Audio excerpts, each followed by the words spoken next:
The Russian cruise missile strikes against ISIS targets carried out by a combination of air and naval assets drew attention to a relatively obscure component of the Russian armed forces, namely the Caspian Flotilla. While it is not a very large military force, its importance is much greater than numbers would suggest, as its mission cannot be accomplished by other forces of the Southern Military District.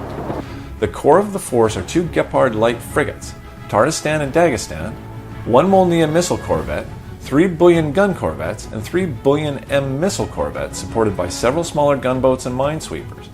Dagestan and 3 Bullion Ms are the Caspian Flotilla's long arm, as each of the 4 ships carries 8 launch tubes for the Onyx and Caliber cruise missiles, which gives the ships the ability to strike targets 3,000 kilometers away. These 4 ships launched a total of 44 Caliber missiles against ISIS targets in Syria in 2 separate operations.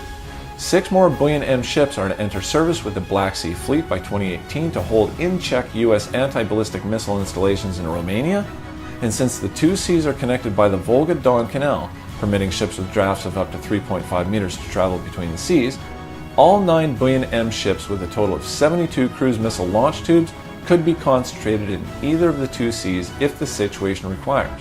The Caspian Flotilla also has a ground component in the form of 2 naval infantry battalions supported by 8 small amphibious assault craft, capable of carrying 1 complete battalion in a single lift, which gives the flotilla an ability to deliver troops quickly to any point on the Caspian Sea's coastline, supported by the rapid-fire artillery and multiple rocket launchers of the frigates and corvettes. The one weakness of the flotilla is that its ships have weak air defenses and therefore would have to rely on Southern Military District land-based air defense and fighter cover. Nevertheless, it is easily the most powerful naval force in the Caspian, even when it is not reinforced by Black Sea Fleet units. While the cruise missile capability is what earned the flotilla its media exposure, it also carries out many other missions which are just as important. It protects the Caspian Sea pipelines and drilling installations against terror attacks and covert actions by unfriendly states, prevents piracy, smuggling, and illegal fishing operations. The presence of the Russian ships in the Caspian deters other countries from attempting to resolve disputes over drilling rights through violence and guarantees Russia the ability to maintain a maritime route to Iran, even in the face of opposition by other Caspian countries.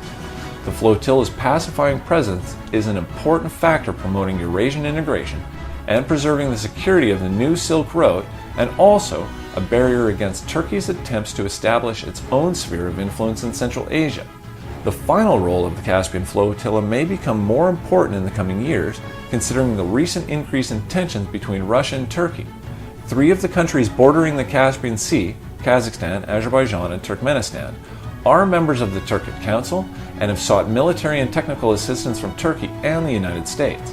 The Islamic State's activity in Afghanistan is on the rise, and ISIS international sponsors might decide to use it to destabilize post-Soviet Central Asian states in order to distract Russia from other global issues. The fact that the economics of Central Asian countries are being hurt by the drop in oil and natural gas prices make them susceptible to destabilization. All of these factors mean that the Caspian Flotilla will remain on the front lines of the current global hybrid war for years to come.